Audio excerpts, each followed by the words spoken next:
Defence. क्या India लगाएगा crypto currency पे टैक्सेशन? क्या इंडिया सोच रहा है कि वो रेगुलेट करे क्रिप्टो करेंसी को?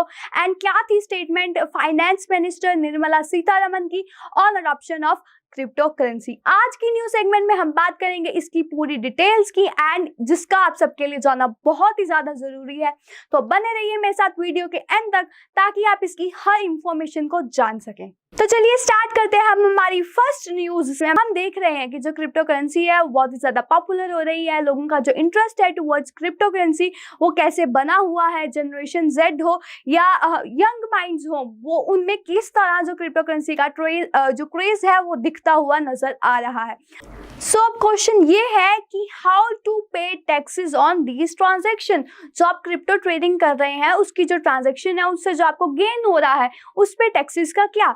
इंडियन गवर्नमेंट ये सोच रही है, ये प्लान कर रही है कि वो वर्चुअल करेंसीज जो कि डिजिटल करेंसीज है उनके साथ टैक्स ट्रीटमेंट करे। जो भी आप उसको यूज कर रहे हैं अपनी डेली ऑपरेशंस के लिए या पेमेंट्स के लिए, इन्वेस्टमेंट कर रहे हैं अगर उसकी, या उसको यूज कर रहे हैं तो किस तरह उस पर टैक्स लगाया जा सके। वो देख रही है कि किस तरह टैक्स लगाने के साथ साथ इकोसिस्टम जो है कंट्री का उसको मेंटेन रखा जाए। ये जो क्रिप्टो ट्रेडिंग है वो एक मतलब कि एक फॉर्मल टैक्सेशन स्ट्रक्चर ही है, जैसे कि मिनिस्ट्री ऑफ फाइनेंस ने कहा। एंड उन सब मीन्स ये जो रेगुलेशंस है, ये जो बड़ी रेगुलेशंस है, इंस्टीट्यूशनल हो गए, ये जो गवर्नमेंट्स हो गई, ये सोच रहे हैं कि इस पे किसी ना किसी तरह से टैक्सेशन लगाई जाए।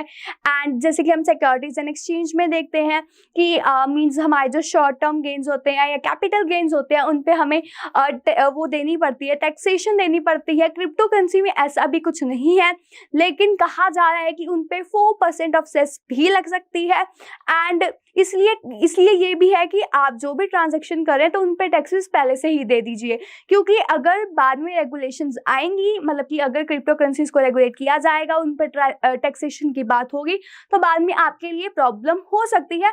सो आप पहले से ही टैक्सेस देकर रखिए।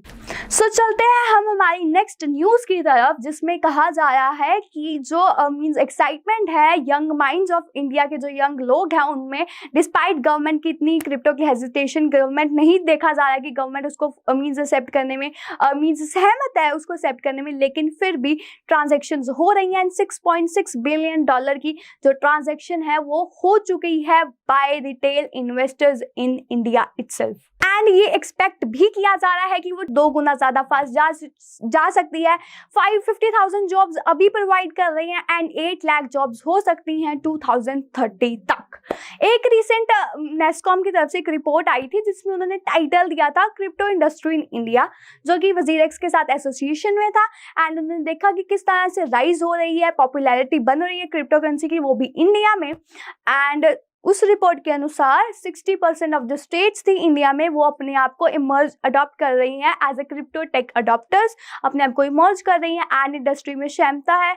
सो अब देखना ये होगा कि किस तरह जो गवर्नमेंट है उस पर टैक्सेशन करती है, क्या रूल्स वो अप्लाई करती है रेगुलेशन करने में। एंड ये देखना बहुत ज़्यादा इंटरेस्टिंग भी होगा। एंड क्या इंडिया के जो लोग हैं उनका क्या टेक डाउन होगा अगर कोई गवर्नमेंट एक्शन लेती है, तो वो भी बहुत ज़्यादा देखने वाला होगा, बिकॉज वो हमारे लिए बहुत ज़्यादा इंपॉर्टेंट होगा।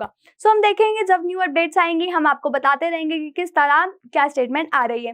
एक रीसेंट स्टेटमेंट जो आई थी फाइनेंस मिनिस्टर निर्मला सीतारमन की तरफ से, उन्होंने एल सल्वाडोर का एग्जांपल देते हुए कहा, हमें पता है एल सल्वाडोर जो कि फर्स्ट कंट्री थी जिसने लीगली एक्सेप्ट किया था बिटकॉइन को एज अ लीगल टेंडर। तो उन्होंने कहा था कि मीन्स कि जो वहाँ के लोग हैं ना उनको भी मतलब कि बहुत ज़्यादा मुश्किल आई थी, क्योंकि उनको भी बहुत ज़्यादा दिक्कत आई थी उसको एक्सेप्ट करने में, क्योंकि ये जो डिसीजन था बहुत ही जल्दबाजी में लिया गया था, इमीडिएट था।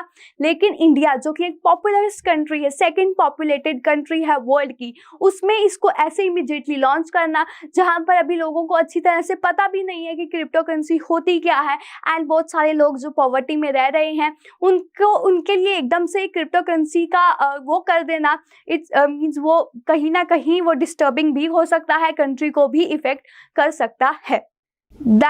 इसलिए ये रीजन भी हो सकता है कि इंडिया को कहीं ना कहीं चेक बैलेंसेस की जरूरत है कि किस तरह उस पर टैक्सेशन लाई जाए, किस तरह रेगुलेट किया जाए।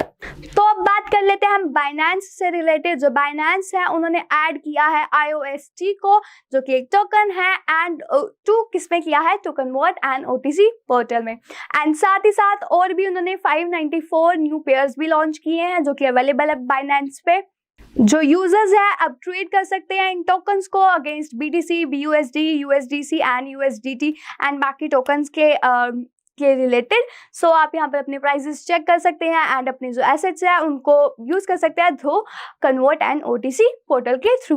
तो ये थी हमारी आज की न्यूज सेगमेंट जो कि आपके लिए जाननी बहुत ज्यादा जरूरी थी। इंडिया की जो न्यूज थी related to regulation and taxation कि क्या टेक डाउन होगा गवर्नमेंट का, अब देखना ये होगा कि किस तरह क्या एक्शन लिया जाता है। We will come again with another information, till then stay tuned and follow Finstreet for more.